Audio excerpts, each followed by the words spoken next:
April 8, 1943, high over Caen, France. At 27,000 feet, a new silhouette appears in the sky.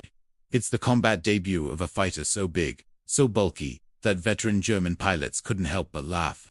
Oberleutnant Ralph Hermeken, of Jagdgeschwader 26, looked at this American newcomer and scoffed, calling it a flying milk bottle. To the battle-hardened aces of the Luftwaffe, the Republic P-47 Thunderbolt seemed clumsy, heavy, and slow to climb. They saw a lumbering target, not a threat.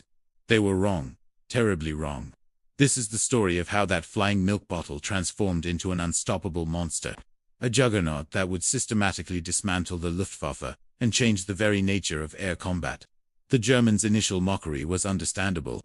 The Thunderbolt defied every conventional notion of a fighter, while European designs like the Spitfire and Messerschmitt Bf-109 were sleek, lightweight, and built for nimble dogfights. The P-47 was a brute. Its designer, Alexander Kartveli, envisioned something entirely different. He wasn't building a nimble interceptor. He was crafting a high-altitude dinosaur, a flying battering ram, built around three principles: mass, horsepower, and overwhelming firepower. And the firepower was simply terrifying. The Thunderbolt carried 8 50 caliber Browning machine guns, all mounted in the wings. When a pilot squeezed the trigger, these guns unleashed a hailstorm of 6,000 rounds per minute. With a full load of 3,400 rounds, a P-47 pilot could hold down the trigger for over 30 seconds. A mere 2-second burst was enough to literally cut a Messerschmitt in half. But this firepower was useless if the plane couldn't get to the fight. And that S, where the P-47's secret weapon, lay hidden deep within its enormous fuselage. Its engine, the Pratt & Whitney R2800 Double Wasp, was already a powerhouse. But Kartveli paired it with a sophisticated turbo supercharger system. This was a complex network of ducts and intercoolers that snaked through the airframe, essentially allowing the engine to breathe as if it were at sea level, even when it was flying at altitudes over 27,000 feet. Up in the thin, cold air where German engines began to gasp and lose power, the P-47 was just hitting its stride. It was a high-altitude predator, designed to dominate the very top of the sky. This advanced design, however, came at a steep price for the first pilots who flew it. The learning curve wasn't just steep, it was deadly. Early American pilots in groups like the 56th Fighter Group, the famous Zemst Wolfpack, paid a brutal tuition in blood and metal. The Thunderbolt was a beast to handle on the ground. Its immense torque could flip an inexperienced pilot's plane over on takeoff in a violent torque roll. Landing was just as treacherous, with a nasty tendency to ground loop and spin out of control on the runway.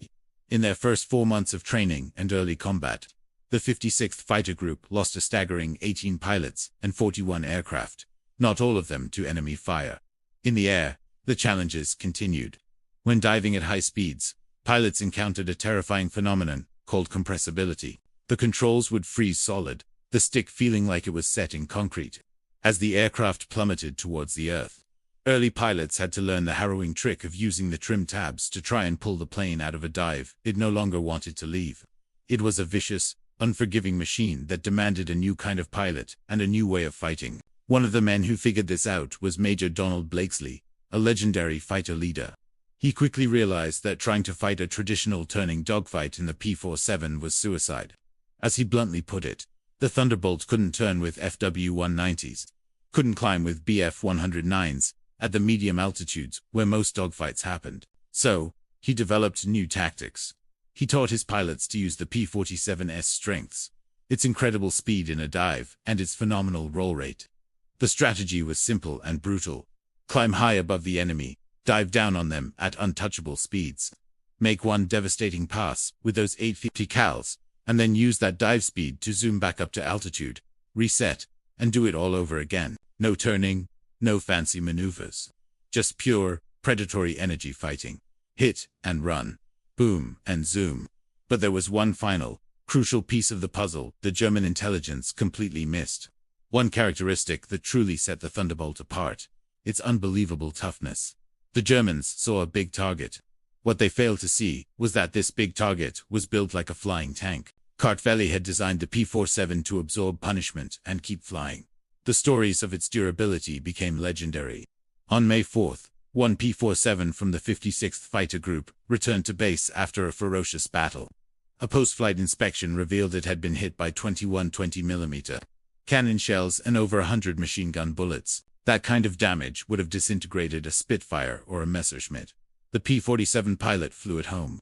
This wasn't just a fighter, it was a survivor. Pilots knew that the P-47 would get them home when nothing else could.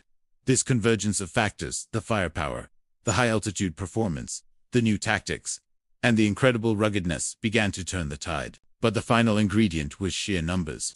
The P-47 was a story of how industrial power could crush tactical brilliance.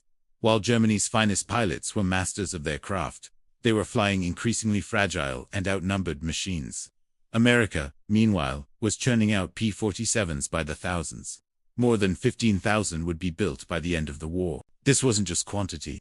It was quantity with an undeniable edge in quality, where it mattered most: at high altitude, in a dive, and in its ability to take a punch. Within just 18 months, the transformation was complete. The flying milk bottle that the Luftwaffe had laughed at was gone. In its place was an instrument of terror, the sight of P-47 squadrons diving out of the sun, and the distinctive, terrifying roar of those 8 synchronized Browning machine guns became the sound of doom for German fighter pilots. It was the sound of an air force being systematically annihilated. The P-47 Thunderbolt, the juggernaut, had arrived, and the skies over Europe would never be the same. The joke, it turned out, was on the Luftwaffe. Thanks for watching. If you enjoyed this deep dive into aviation history, be sure to hit that like button, subscribe to the channel, and ring the bell so you don't miss our next story. Let us know in the comments what other legendary aircraft you'd like to see us cover. See you next time.